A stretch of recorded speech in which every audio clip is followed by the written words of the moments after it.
part of the Press Play Podcast Network. This week, 3 and week 4 Cavs on the Break NBA podcast is brought to you by our good friends at DraftKings Sportsbook. And even though this is an NBA podcast, we know Cleveland loves its Browns and the NFL. And the NFL season is going strong, let me tell you. And the DraftKings Sportsbook is hooking new customers up with an offer that's even stronger. If you bet $5 on any game this week, you can score $200 instantly in bonus bets. That's right. Bet $5 for the first time on any game this week, and you can score $200 instantly in bonus bets. And DraftKings isn't stopping there. All customers can take advantage of a sweetener offer every game this October. I'm talking about same game parlays, single plays like yardage over unders, who scores first, and even team bets. I like personally throwing in a couple money line parlays together and see what hits. Get on the game day greatness today by downloading the DraftKings Sportsbook app and use code P3Cavs for that sweet $200 instant bonus bets with a $5 bet. Again, that's P3Cavs to activate that $200 instantly in bonus bets for new customers only when you bet $5 on the NFL. That's code P3Cavs only on DraftKings Sportsbook, an official sports betting partner of the NFL. Gambling problem? Call 1-800-GAMBLER or visit www.1800gambler.net. In New York, call 877-8-HOPE-NY or text HOPE-NY to 467-369. In Connecticut, help is available. If you have a problem gambling, call 888-789-7777 or visit ccp.org. Please play responsibly. On behalf of Boot Hill Casino and Resort, Kansas City, licensed partner, Golden Nugget Lake, Charles, Louisiana. 21 age and over varies by jurisdiction. Void in Ontario. Bonus bets expire 168 hours after assurance. See sportsbook.draftkings.com/football terms for eligibility and deposit restrictions. Terms and responsible gaming resources apply. Iguodala to Curry, back to Iguodala, up for the layup. Oh, blocked by James. It's over. It's over. Cleveland is a city of champions once again.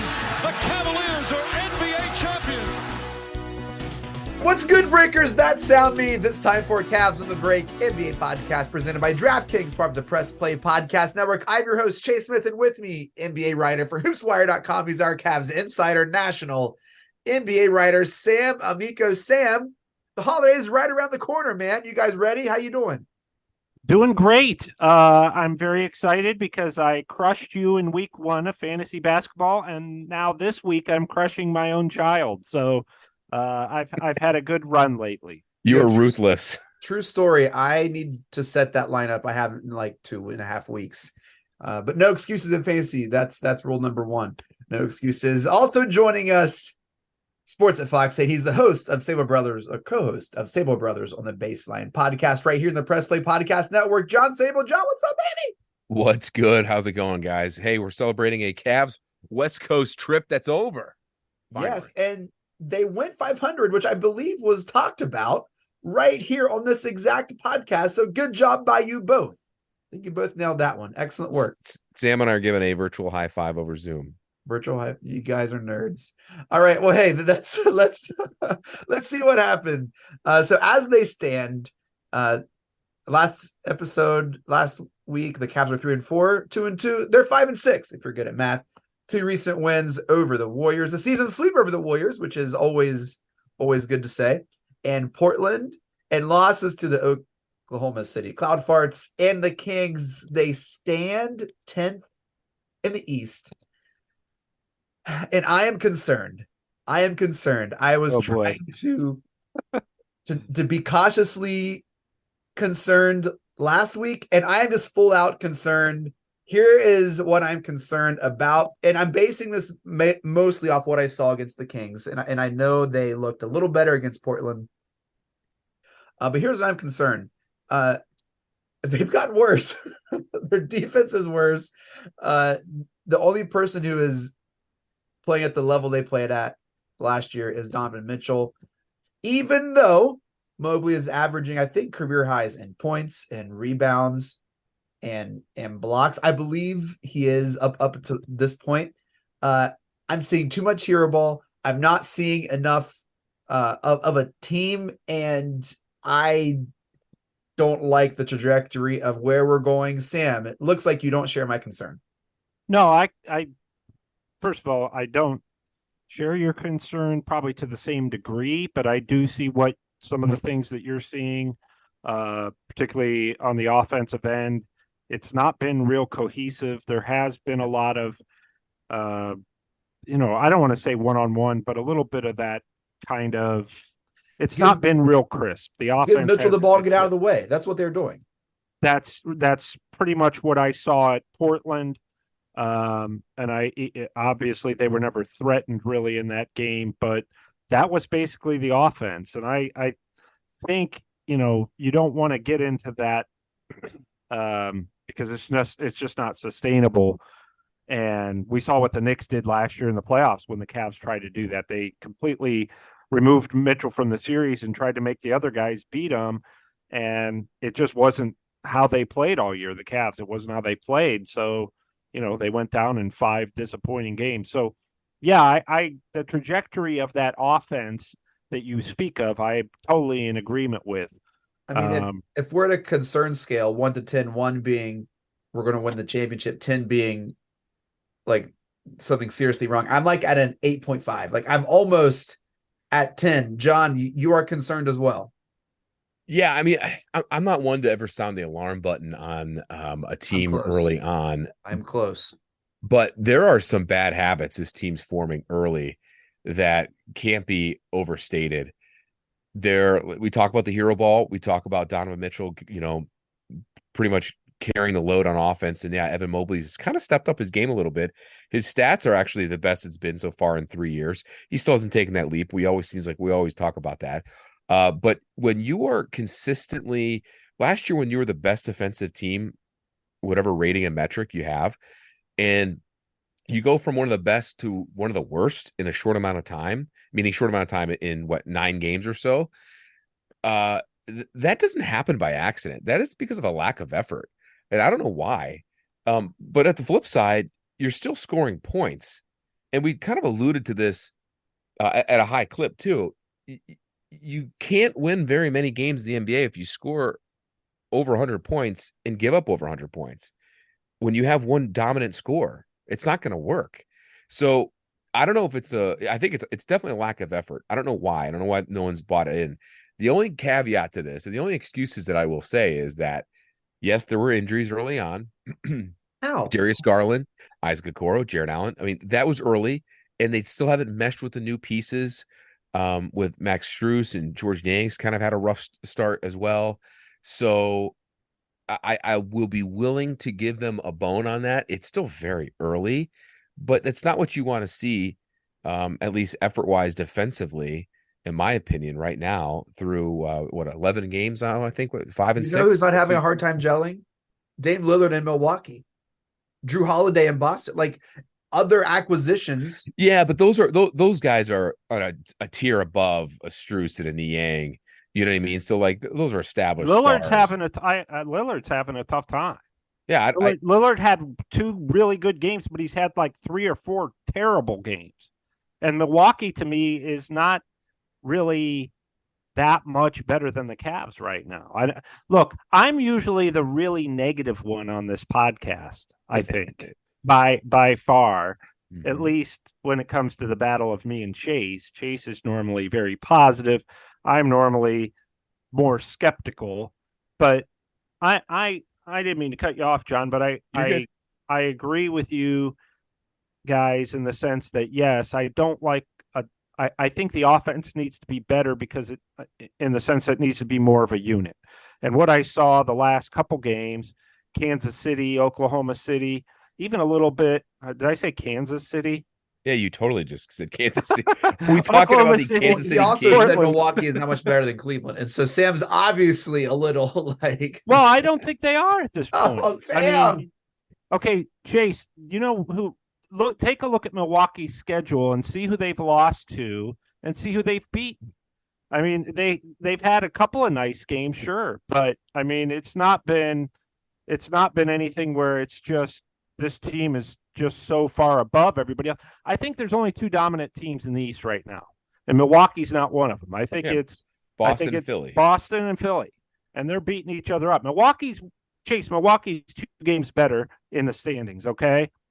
And They you lost to the Magic. They lost to the Pacers, just like the Cavs. think about this They too, lost Sam. at home to the Hawks. They got crushed by the Hawks at home. To your point, do you ever look at the differential when it comes to the what they're giving up and what they're scoring? I haven't looked at that. The Bucks, as it sits now, would be like a 5 seed. Granted, guys, this is November 16th, but still, they're a negative 0.7 differential. The Cavs are a negative 1.7. The only two teams in the top 10 playoff teams that are in the negative side there. That's incredible. Yeah. I just think there are reasons for concern, but I don't think it's panic time by any stretch. I'm concerned about. You're not hitting the button yet. No, you're not. I'm not. But I think there are red flags that we weren't expecting when we recorded the Media Day pod, that we'd be talking about red flags in middle of November. I'm almost there. I'm concerned about the offense, and I'm concerned about the team chemistry.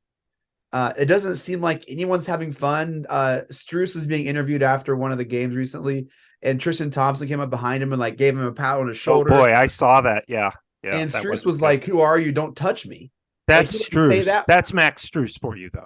That's who he is. But there was no like glimmer of light or hope or anything in his face. It wasn't like even a thank you. It was just like, "What are you doing?" It was so weird. It was very awkward. But that's who Max Strus is. He's not a smiley, happy, fun-loving guy. He is all business. He's going to be a coach someday. And when he's a coach, his players are going to not like him because look, Max is not, he's not going to goof around. If you're going to do a walk-off interview with Max Strus, it's going to get awkward because that's just his personality. On the flip side of that, Sam, you would think Tristan of all people would know better to do that, would know him by now, but maybe not. It was weird. I guess not. I thought, what is Tristan thinking? Because Max is not you could do that with George Niang all night. You could do that with Darius Garland, everybody else on the team, everybody else. But Max Strus is the one guy who's not going to, he said, look, just go to the locker room. Let's go home. And I just thought, I personally wouldn't do, if I'm Bally Sports, I would not have walk-off interviews with Max. And Max, that's not to say he's a bad guy. He's just a very serious guy. But it's making it weird and is messing up the team chemistry. I don't think it's messing up team chemistry. Everybody has a different personality on the team. Yeah, I would agree with man. that. I think, I mean, look, you think Nick Chubb something's off. Something is off. Is going to mess up the Browns team chemistry when he's healthy because he's not a goofball or he doesn't goof around. Nick Chubb. Mobley doesn't. Let's go back to the Caps. Mobley doesn't. He's not going to goof around or do any of that either. I don't think that messes up team chemistry as much as playing hero ball. Look, all I know is last year, Jared Allen would get called a 3-second in the paint and would cheer, and the team would have fun with it. Now, I know there hasn't been a 3-second call yet, but no, there has. And Jared Allen celebrated wildly the other night at the half court when they got called for one. So I missed that one. They're still doing that. I think that, to me, they probably would have won 2 of the 3 games had they been totally healthy. That they've lost. So would we still be having this panic conversation or about the panic conversation if they're 7-4? Or probably not, but they're not. Right. Chase, they've missed 4 starters. Okay. 4. And that's why I said right away. Team that's missing 4 starters. And Sam, that's why I said right away, that's a valid excuse that you want to give him a little leash here on being concerned because of that. Chase, you talk about chemistry. When you're missing your 4 starters and you have 2 key new additions, you're going to lack some chemistry. You're going to lack some continuity there. And that's going to take time. We're 11 games in. If we have this conversation in a month and we're still having these issues, that's a bigger problem. Look, I will say in a month, if this is a conversation, then all of a sudden, because at least at that point you've passed the quarter point. They're at the 116th point right now, and they were missing 4 starters for 3 games, and Okay. they lost all 3 games. Man, I feel like Sam was taking me behind the woodshed today and just like No, with me it's like, I'm just trying to create all right, so here's a where level of perspective. I I trust me, I see it all the time on Twitter and on my Facebook page, and JB needs to be fired right away. They're showing the same signs as they showed in the playoffs. And guess what? There's some truth to that. There is some truth to that. They're showing some of the signs they showed in the playoffs. Again, talk to me 25, 30 games at least. before Give me John that. steps in. This is where I'm coming from. Guardians are in the off season. Not a lot of Guardians news after they hired their manager. I don't recognize the other professional team in the city. And so this is like all that I got right now. And I admit I got carried away at Media Day because it was so fun. And I bought everything they said about the new offense and the new additions. And I was just starving for exactly what they were offering me. And I wanted more than what we have right now. I wanted more than a 5-6 record. I wanted more than Mobley. Even what he's giving now, I wanted more. I wanted everyone to be healthy. I wanted everyone just to be like, oh, hey, we learned a lot from that Knicks series, and this is what we learned. So here, don't worry, Cleveland. We are going to continue this trajectory of being the best young club in the league. And it just Okay, it's a regression. And I am Let me just say this. What happened last time they played the Knicks in New York? I think they beat him, right? Yeah. Cavs won. What happened 2 games against the Golden State Warriors, who they haven't swept since 2010, when they were healthy? They swept. What happened in those 3 games right there, to me, say everything about this team, that they can still be very good when they're healthy. And I think that to me right there, I mean, yes, they lost on the road to the Thunder. A lot of teams lose at OKC. OKC's a good team. They lost on the road at Indiana, who's having a great start. Guess what? Indiana had a great start last year, too, and it didn't matter. So, I just think that there are reasons like, oh, okay, here's a couple of red flags, but I don't think I think it's far. I mean, they're 3 games out of second place in the Eastern Conference. Okay, which to me is not a big deal. I think there are teams they could pass: New York, Indiana. I don't know what's going to happen with Milwaukee and maybe even Miami. So I just have faith that they're going to run off 8 or 9 straight, or at least 9 out of 10 at some point this season. And when they do that, they'll be right back in the mix because they're not that far out of it now. Let me give you some. All these teams have to go on the West Coast. They just finished a West Coast trip, the Cavs. These other teams will have to go out there. Sam just took my next point right there. The Cavs already got that one of 2 West Coast trips out of the way early in November, early in the season, right? That's done. I think they have another one at the end of the year. They bookended them, I think, in April. They got Utah, Phoenix, and both LA teams. Here's the other thing too, Chase. Think about this. And Sam, you'll agree with me on this. While we know they haven't been 100%, and when they have been 100% healthy, they're actually playing really well. The schedule now, once they get back after Denver and Philly and they get through this November, a month of November, you've got Detroit, Denver, Philly, Miami, and the Lakers on the Saturday of after Thanksgiving. After that, schedule lightens up big time. And so Raps, Hawks, Trailblazers, with the exception of Boston, whatever, there's always going to be a team in there. If you're going to get healthy around that time, that's the time to get healthy. I mean, that's the time to make your little mini run there. What did we always learn in the LeBron years? LeBron, the first go round and the second go round. Games in November and December don't matter. What they do matter for is just trying to stay healthy. Your quarter point of Christmas is a good time, right? Of December is always that month where you can't trade the free agents that you signed in the offseason, is usually mid-December. And then after Christmas, it's the big NBA day, you after that point, you're going through, okay, which coach is going to get fired? Which big names are going to be traded in 6 weeks. So, you know what I mean? Like, we've got all these little stepping stones going forward where no matter the struggles that we've had in the past, recently here at the start of the season, the first 11 games, you still have so much time to go before you even can start jumping to those conclusions. They're legit concerns. I just don't put a lot of stock in them just yet because of everything we've already said. And by the way, the best player on the Cavs that's playing out of his mind right now is not Donovan Mitchell. Karis LeVert. Bingo. Karis LeVert is having a career season, and we could get into this. He's playing too. Great. Fantastic. I would probably, if I had to grade him, I'd grade him higher than Donovan Mitchell right now. And But Donovan's having a career year as well as Evan Mobley. And Donovan said the other day, after that game that they lost in Sacramento, he said, I'm not playing very well. And he hadn't really been himself for a few games, even though they won him. But I mean, to me, honestly, I don't look at the record as much as I look at they went into New York and won. They swept the Warriors.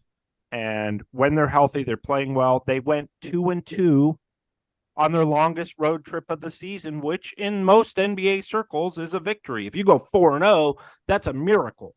If you go 3-1, wow, that was really good. 2-2 is what you're looking for. And they did it.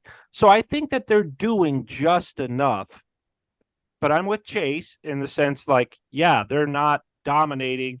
They're not really any better, at least at this point, than they were at the end of last year. And the end of last year was a disappointment. So I see where you're coming from, Chase. And it makes sense. And I'm just a voice of the fans. I'm just the voice of the fans. And you know what? Like the fans, you're adorable.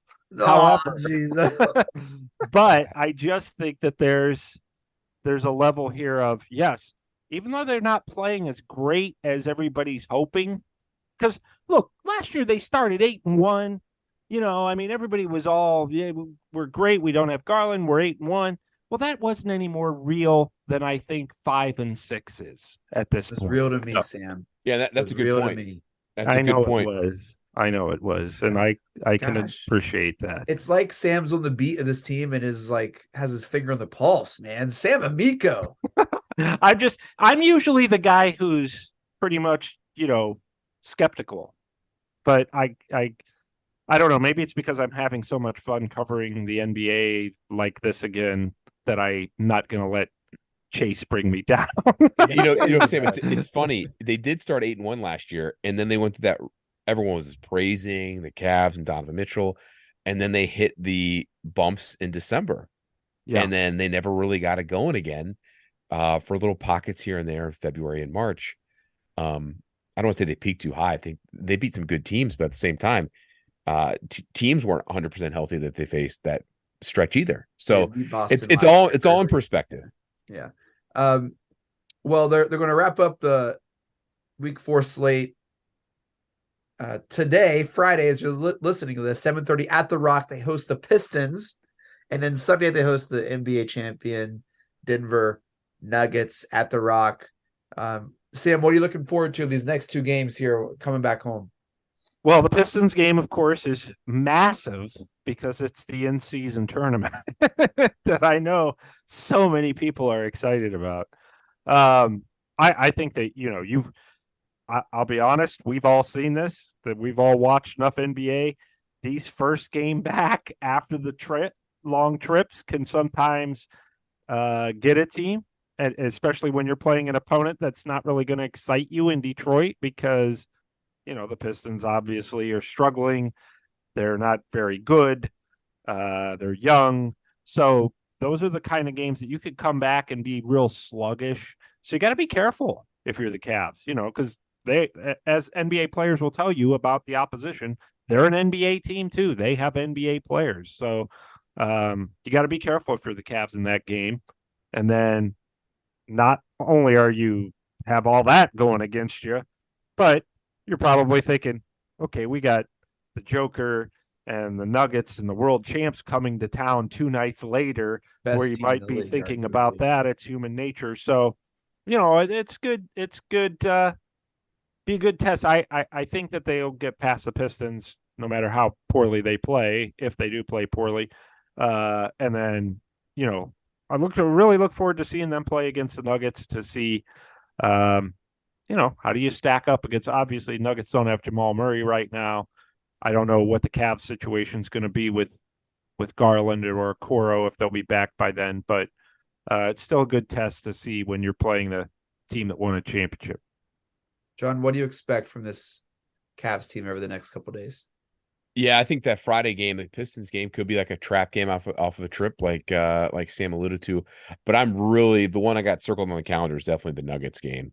I want to see what they do with Jokic and everyone in town for that, the defending champs. And Jokic is just a beast, and that's gonna be a good test for Mobley and Allen. And then look at, you're going to go on the road against another hot team in Philly. And, it's Philadelphia. It's funny. I don't have the numbers in front of me. It seems like probably in the last few years, it's a place that the Cavs haven't really played very well in. And, coming off of a game like Denver will be a good test for them too, especially on the road. So those are 2 back-to-back games coming up in the next week that I'll have my eyes on. We lost the first game of the in-season tournament against the Pacers a couple weeks ago. Sam, will you remind us the format of the in-season tournament? Yeah, it's not really a tournament, because if it were a tournament, you'd lose and you'd be out. But instead, it's, that's what a tournament is. But this should be, I guess this is a cup, NBA Cup.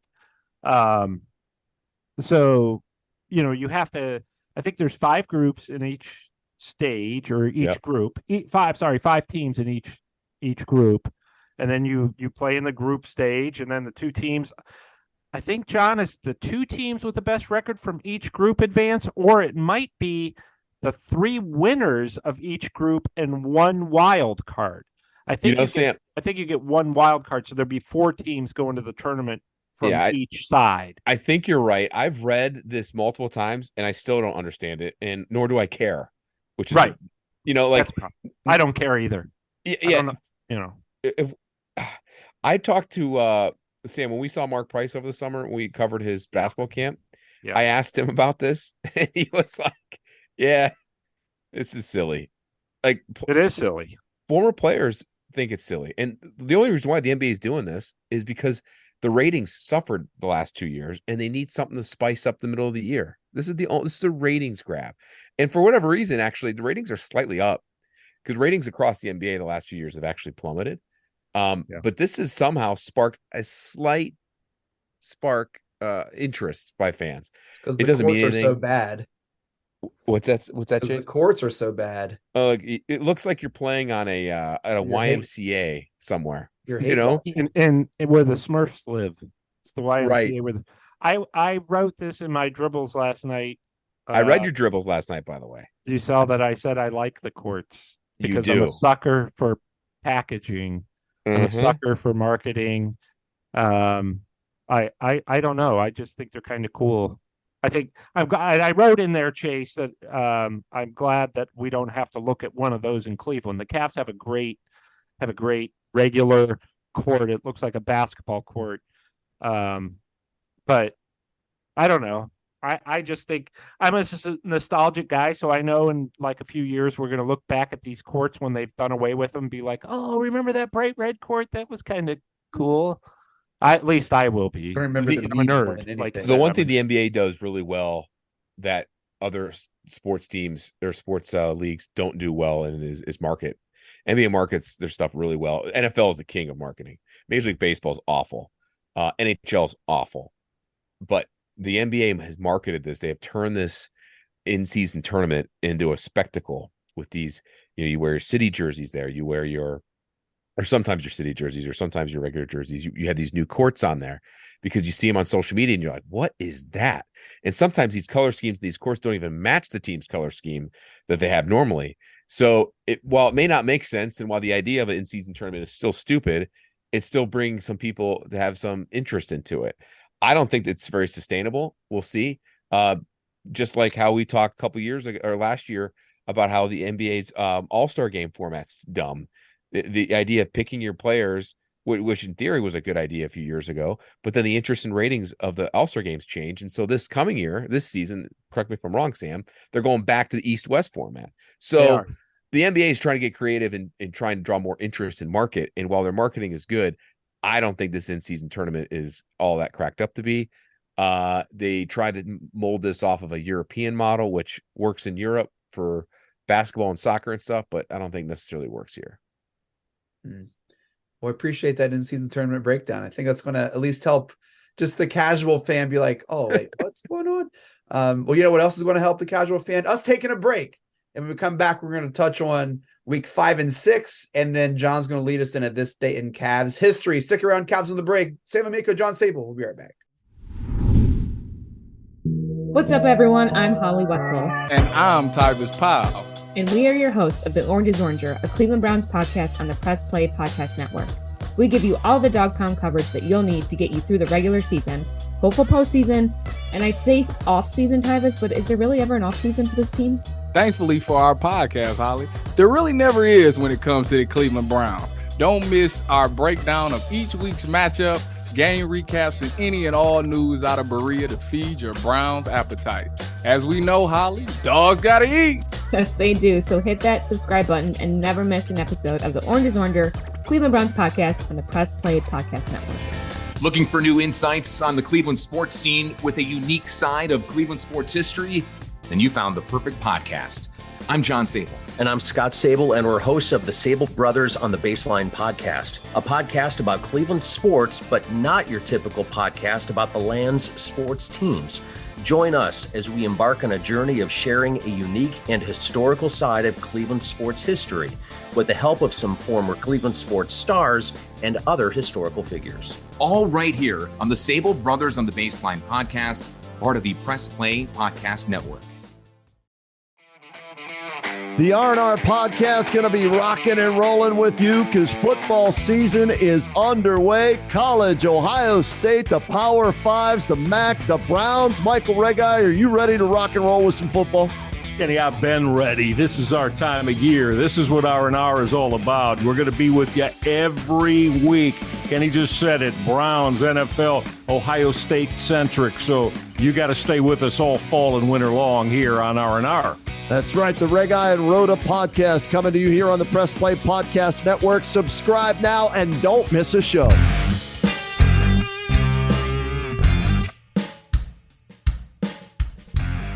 Hey, I'm Jason. And I'm Gary, and we love ball cards. And if you love ball cards too, good news. You just found your new favorite podcast. From breaks to grading. And from collecting to flipping, join us on the Ball Card Show. The sports podcast for the sports collector.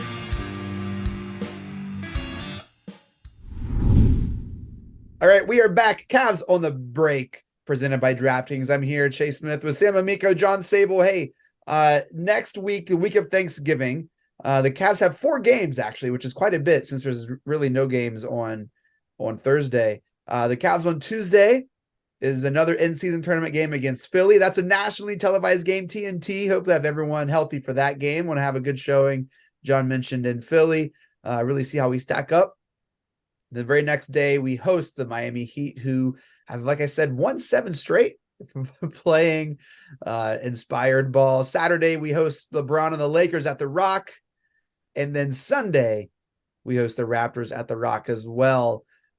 Week 6, the last week in November, another in-season tournament against the Hawks at the Rock, and then the Trailblazers come to the Rock as well. So a lot of home games. The Cavs aren't going to be traveling that much over the next couple weeks. What a better time to get healthy and to get things on track. I'm hoping this is the most concerned I am all season. And you and me both. For the next couple weeks, Sam. Yeah, I don't want you to feel like this come the holidays. I want you to be happy again. I think, the funny thing, when you said Miami, the first thing I thought of was, they put Kevin Love on the bench and won 7 straight. But I did see that. I don't know that those things are related. It's just kind of funny, I guess. But so I mean, look, a lot of home games. A lot of opportunity to get yourself corrected, I don't even want to say corrected, get yourself to where you're kind of rising a little bit more. You can't even say second half of the season, for the final 60 games, final 55 games. I mean, there's so much more to go. So a lot of it for me is they have to be healthy for a stretch. Their core has to stay healthy for a stretch so that they can get reps together and they can get wins at home, which they haven't been able to do other than Golden State because they just haven't had their guys. So be nice for them to have their guys for this stretch, particularly the home games. And then you'll get back above 500. I suspect they'll be back above 500 in no time. Yeah. John, you looking to head to any of those games over the next couple of weeks? Yeah, I mean, mentioned that Denver Philly game, but I think the home stretch here, like Sam just said, I mean, the Cavs were phenomenal at home last season. I mean, that was their biggest strength, was playing at the Rock. I mean, they were just at one point in time had the best home record in the entire NBA. And I think, if memory serves me correctly, in the Eastern Conference at least, they finished the regular season with the best home record in the East. But for the majority of the season last year, the Cavs were had the best record in the league at home. They got to save home, but at the same time, you got to work your guys back. Let's see when if Garland can get 100%. Let's see if Okoro can get back. I do got to say this though. The fact that Okoro has not been there has actually hurt probably a lot of their defense. And I know I'm not the biggest supporter of Okoro on the offensive side, but his defense cannot be overlooked. And I think that's a big direct correlation to maybe effort. Defense is all about effort, and it can be contagious. And if you see other guys putting a lot of effort out there, that could be contagious, and he's not out there, and guys aren't playing to that level of intensity, I think there is a missing link right there. Get him back from that sore knee and see where they go from here. Yeah, Garland, I mean, he's been injured and he's been playing like he's been injured. Is kind of, I don't think he's had a signature game yet this season. No, I agree with you, Chase. I agree with you. He's been, for a while there, he had as many assists as turnovers, or many turnovers as assists, or close. Yeah, he's turning the ball over at a bad clip, guys. I mean, and he said coming in, he knew that he did it too much and needed to stop. But yeah, that's got to come to an end. And when he gets healthy, whenever that, he's got to stay healthy for a stretch, because I think that's part of the turnovers is he just doesn't get enough game reps because he gets hurt, and then he comes back and then he plays well for a game or two and then gets hurt again. So yeah, you hope that he can get into some kind of rhythm, because he sure isn't into one this season so far. Yeah, Darius Garland's turnovers, if you look at he's only played in 6 of the 11 games. And I mean, he would be averaging the second most turnover most turnovers a game in the league. The only one guy turned the ball over more is Cade Cunningham at 5 a game, which is just it's just inexcusable. You can't have your floor general turn the ball over like that. Yeah. So I'm looking forward to the Cavs being at home. I mean, that's like 5 straight games there that they're at home. I want to see Garland get going. I want to see Garland get healthy. I truly think, one of the things that Jeremy, shouts to Jeremy and Akron, he'd always say that Chubb is a straw that stirs the drink when he's talking about, I forget which NFL team. But I really think that Garland is kind of like that straw here. It's another threat on the floor. There was a lineup I saw when they were playing the Kings. Tristan Thompson and Jared Allen are both on the court at the same time, and they look like they were just allergic to the basketball. And I think Garland helps with that. Garland gives the Cavs another offensive threat, can help space the floor, and I think is a really knack in finding those alley-oops and the big man, and then getting that ball. So I think I want to see Garland back at full strength, and that's why I'm not at a 10. That's why I'm not pressing any button, but I'm close. Because he's got to stay healthy. He's a small guy. He's always on the floor. He has got, this is becoming like, I'm not trying to push, raise any flags on Garland, but you got to stay healthy, man. Kenny wrote on the press play, the best ability is what? Availability. You got it, baby. Yeah. Oh man, I almost missed that because I'm not really available very often. You just got lost in my rant here. I was just dreaming of what I have to do to win the Junkyard Dog Award, but we've got. But he's got to be available. Well, it's funny. My old sports guy in Tampa that I worked with, Tom Korn, to give him a shout out here. He had retired a few years ago before I left Tampa. He would always, when we would go cover Buccaneers training camp and guys that'd be on the roster, and guys that were hurt that shouldn't be hurt or should make the roster, his line would always, "You can't make the club if you're in the tub." Yeah, true. It's so true though. Yeah. Yep. Good. That's good. I do think the Cavs can get it back above 500. I do think there's a possibility here. I think that national game against Philly, that kind of whenever the Cavs had in the national game against the Grizzlies last season, when Mitchell got hit in the goaltendies, right? I think that kind of sparked like the team to kind of rally them, and they played really well a handful of games after that. And so I think there's a possibility that they could, on Tuesday, play really well in Philly and kind of use that with some momentum going into this homestand. I mean, if they get on a run and start getting some moxie and some confidence and a swagger about them, you find that number one ranked defense that they don't have anymore.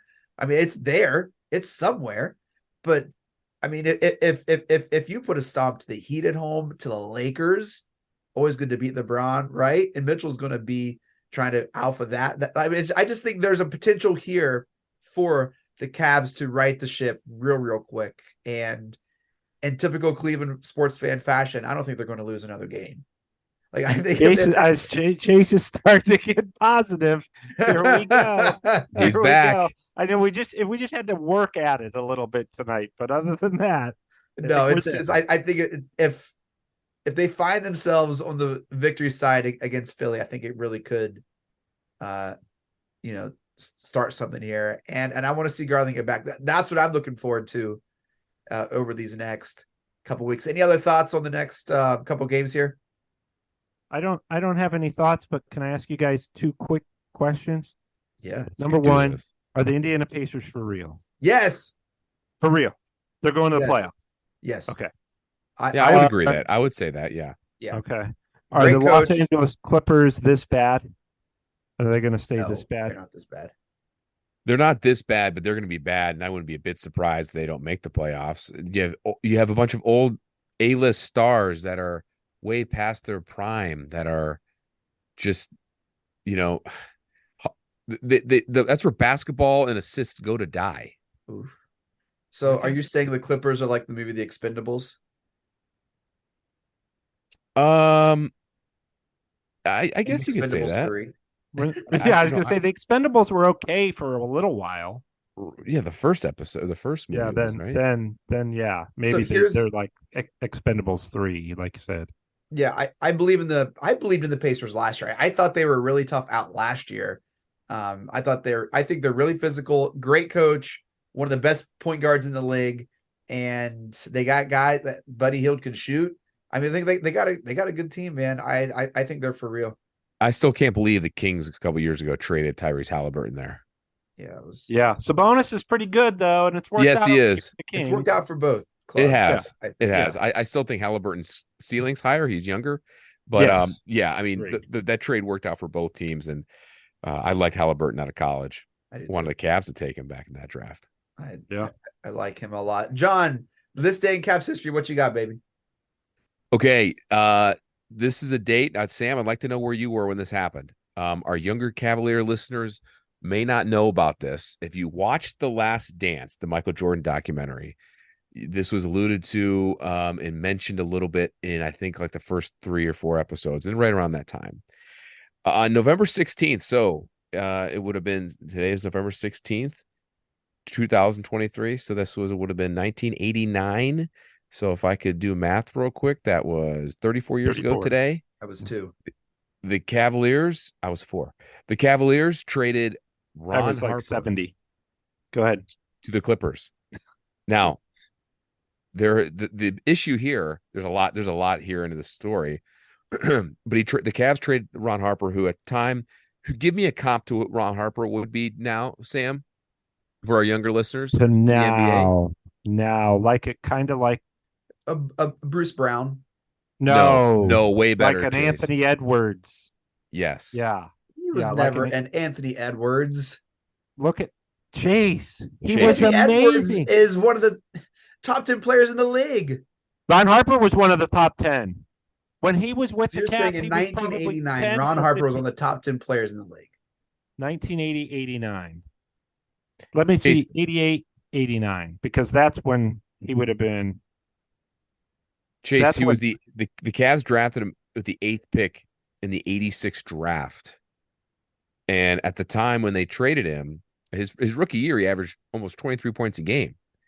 So long story short, Cavs traded him. It was a big deal at the time, the Clippers, for a guy who we all know and love. Actually, I don't know if we love him. Danny Ferry was in that deal. He was the main guy in that deal. Cavs also sent a 2nd-round draft pick, a 1st-round draft pick for Danny Ferry and Reggie Williams. Correct me if I'm wrong, Sam. Danny Ferry, who was a high, big draft pick out of Duke, Yes. did not Number want to 2 play pick. for the Clippers, went to Italy. They still owned his rights, but he had hurt his knee in Italy, did not get the proper medical treatment there, and was never the same player when the Cavs got him that he was in college. Right. Correct. Okay. So He still First this of all- Ron Harper was an Anthony Edwards comp. And one more thing, real quick, Chase. Sam and I both have talked to Mark Price, Craig Elo, Sean Kemp when he was on my podcast. I asked them if the Cavs never traded Ron Harper, would they have won a championship in the early 90s? All 3 of those guys said without a doubt, without hesitation, yes. He was the missing piece to the Cavs. They traded him because of rumored off the field issues from he was hanging around with people that were allegedly around like drug dealers or something. But you can look it up. It's all out there. Okay. So since I'm old enough to have lived this, Sam is so upset. Sam was like, I'm going to take him back behind the woodshed. Come on, Chase. You are ready. All right, school me. I'm ready. I'm ready. okay, first of all, Ron Harper was the most dynamic player on the Cavs. He was a poor man's Michael Jordan in his prime. Now, when they traded him, I mean, everybody was stunned. I wrote a column about this today. I know exactly where I was. I was driving down State Road in Cuyahoga Falls. It was like a snowstorm, and I was going to the newsstand, which was an old bookstore, which no longer there anymore. And I was going there specifically because Dirty the Cavs. magazines. What's that? Oh, I said for dirty magazines. Yeah, no, for Basketball Digest because the Cavs were on the cover. I think Larry Nance was on the cover, so I went to go get one. But anyway, I remember going and came on the radio. I was like listening to music, and they interrupted the music to say Ron Harper has been traded for Danny Ferry, the number 2 overall pick in the draft, who refused to report to the Clippers, which probably was a smart idea. But Danny Ferry went to Italy, and he said, I'm not playing in the NBA if I have to play for the Clippers. So they either trade me or I'm going to go play in Italy. They didn't trade him. He went in Italy. So something was going on with Harper. Gordon Gund didn't care for some of the people he was hanging out with, reportedly. And he said, we need to trade Ron Harper. So Wayne Embry got to work on it. And I remember Wayne Embry's line because Larry Bird got drafted as a junior. David Robinson got drafted as a senior at the Naval Academy, and the Spurs had to wait 2 years before he came. The Celtics had to wait a year for Larry Bird, and Wayne Embry's line was, Larry Bird was worth the wait. David Robinson was worth the wait. We believe Danny Ferry's going to be worth the wait. So I remember, so the Cavs traded him November 16th, which just shocked everybody. I mean, today it would be like trading Darius Garland right now, just trading him. Yeah, it came out of nowhere. Came out of nowhere. There was no reason to believe the Cavs had finished 57-25 the previous season, which was their best record ever. So they beat the Bulls all 6 times in the regular season. Of course, the playoffs were the shot series where Michael Jordan hit the shot. but Mark Price missed the first game of that series with a hamstring, and I don't think he was right all series. No one ever talks about that, by the way. Yeah, no, I mean, Mark missed that first game. The Bulls stole game 1 in Cleveland, and then, the series was pretty even after that. Of course, Mark talks about it, though. Mark will talk about it quite a bit. But, yeah. So when they traded Harper, they ended up getting Reggie Williams, who was a star at Georgetown, later went on to have a really good career with the Nuggets. But in Cleveland, Lenny Wilkens didn't want to play him because he was upset about the Harper trade. And so Reggie Williams didn't get to play at all or very often. That moved Craig Elo into the starting shooting guard spot. Ron Harper was in his prime, other than LeBron and Donovan Mitchell, the most dynamic player I've seen in a Cavs uniform. He was fantastic. He could score from the outside. He was a super athlete. He'd dunk on people in traffic. I mean, he was just a dynamite player. And he fit so well with Mark Price, because Mark Price was kind of a guy who could split double teams, hit perimeter shots, get the ball to Harper where he liked it while he was going to the hoop. Was really a dynamic scorer. His first game back the next season, the season that he got traded, after they lost to the Bulls in the shot game, they played Chicago the first game of the next season. Harper went against Jordan, had 36 points. I mean, he was dynamite. So I remember they traded him, and I'm just like, I didn't know what to think, because I obviously I knew Danny Ferry was, a huge star at Duke, and everybody kind of compared him to Bird and all that. I didn't know what to think. But, and I was stunned that they did it. I thought, well, is this what they think is going to put them over the top or what? But nobody, I mean, I wrote a column about it today, tweeted it out and said, this trade still stings the Cavs. And right underneath it, the first comment is Mark Price saying, oh, yes, it does. He was very upset about it. Yes, so it still is. Yeah. So here's the thing I remember. They played the Clippers after the trade in LA, like about 3 weeks later. And Ron Harper went in for a dunk, and he dunked over like 4 Cavs, and he hung on the rim, and he stared over at the Cavs bench. And Lenny Wilkens, after the game, said, I didn't care that he did that, because we're not the guys who traded him. We're not responsible. We all wanted him here, basically. And he's kind of taunting the guys who were on his side. But Harper did that. And then Chase, I think it was January. I feel like you're dunking and hanging on the rim and staring at me now. I just want you to know this is how it feels. Yeah. You've dunked on me already, and now you're just hanging on the rim, staring me down. But he blew out his knee in January, playing for the Clippers because they're cursed at the time. And he blew out his knee. He was never the same. He won 5 titles. He won 5 championships. He was a point guard in Chicago with Jordan. And then he won a couple more with Kobe and Shaq and the Lakers as kind of like a setup guy, because he had, back then, knee surgery is a lot different. He was a totally different player. He was grounded, and he was just more of a distributor. But what he was before that knee injury, he was a top, I don't know if he's top 10 in the NBA, but he was a top 5 shooting guard. He was the only guy other than Charles Barkley that Jordan would hang out with because he respected. And Jordan would go play pool with him, and they'd hang out, and they were buddies. And back then, the NBA guys weren't friends, especially Jordan was not friends with anybody, but he respected Harper and what Harper could do. So, I mean, you look at how dynamic he was and how well he fit next to Doherty, Price, Nance, Hot Rod Williams. Yeah, you look back at it now, it was far and away the worst trade in Cavs history. Yeah, and if you think about it, the Cavs made that move. Danny Ferry was never the player that he was with that knee injury he suffered in Italy. Ron Harper suffered a knee injury soon thereafter, you just talked about. And then the 2 guys that the Clippers drafted with that first and second pick, which I don't know why, this is a question for Wayne Embry. Why did they have to include a first and a second round pick for Danny Ferry and Reggie Williams. I just feel like the Clippers won that deal anyways. But anyways, the two guys that they got in that deal never really amounted to anything special. Not in Cleveland. Reggie Williams became a really good player for Denver, averaged better than 20 points a game in Denver, and was like most improved player, I think, one year.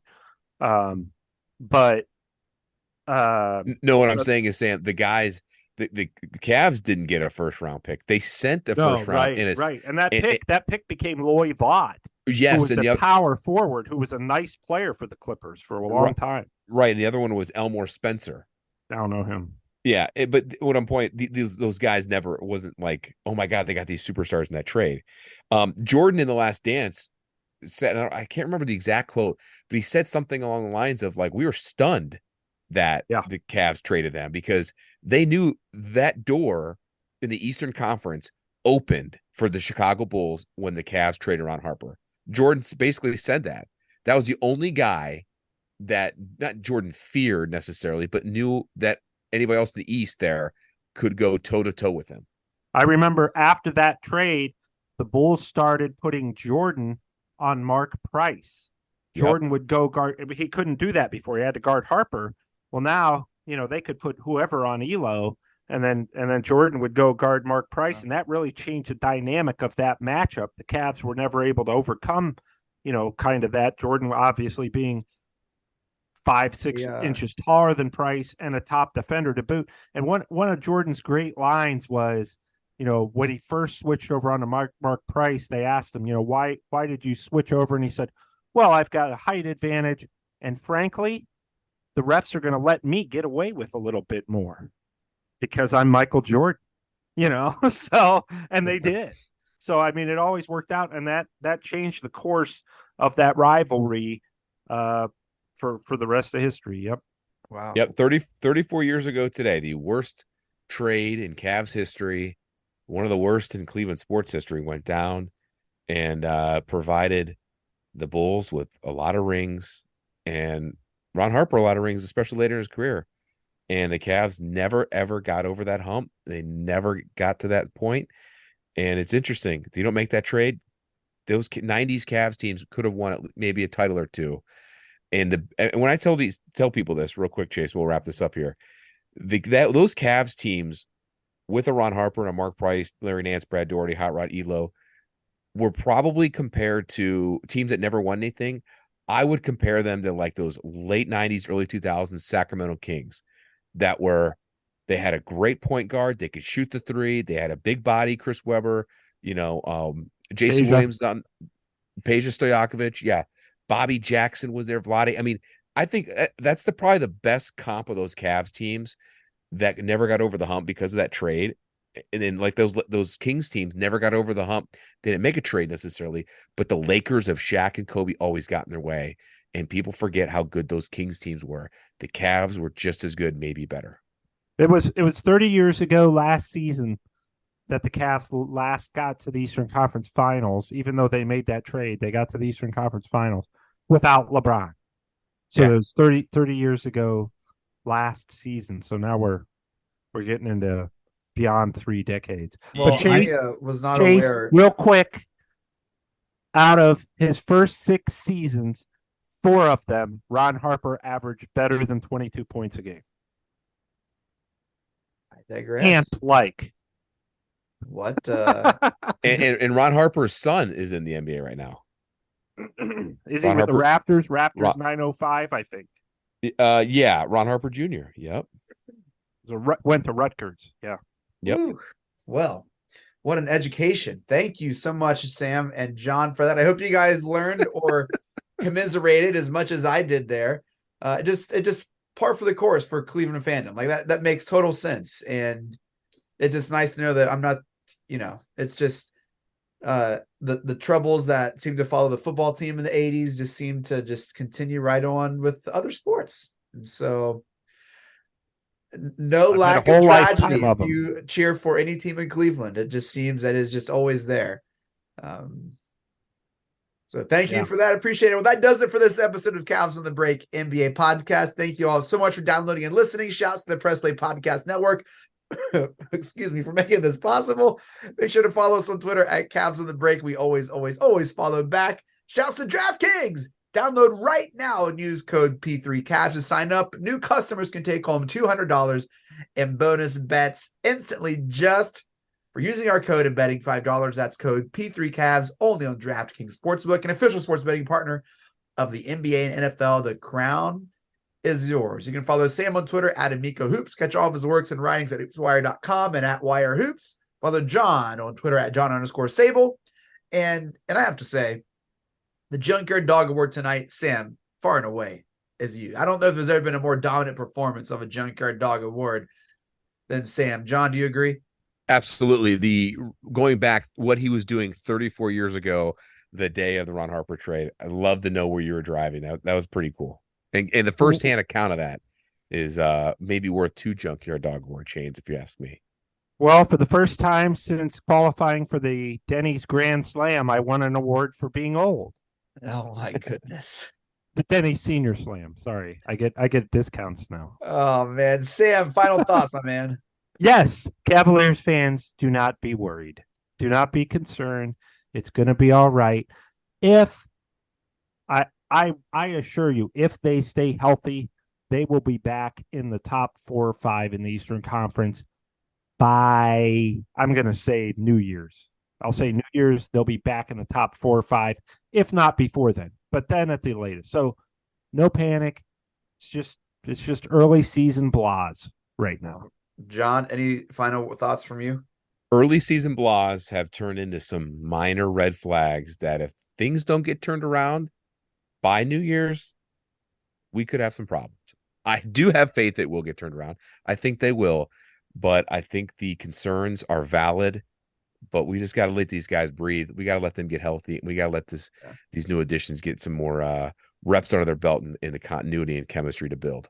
We will not be recording next week. We'll be with our families. We hope you are with your families as well in this Thanksgiving season. If you're traveling, stay safe. Make sure to listen to some old episodes if you want to laugh at some of our silly takes or see if what we said was going to happen actually happened. We'll come back with you here in a week or two. And we just thank you all so much for being with us. Mike Breen, take us out. Congratulations, Cleveland. Your decades-long wait is finally over. The Cavaliers are NBA champions.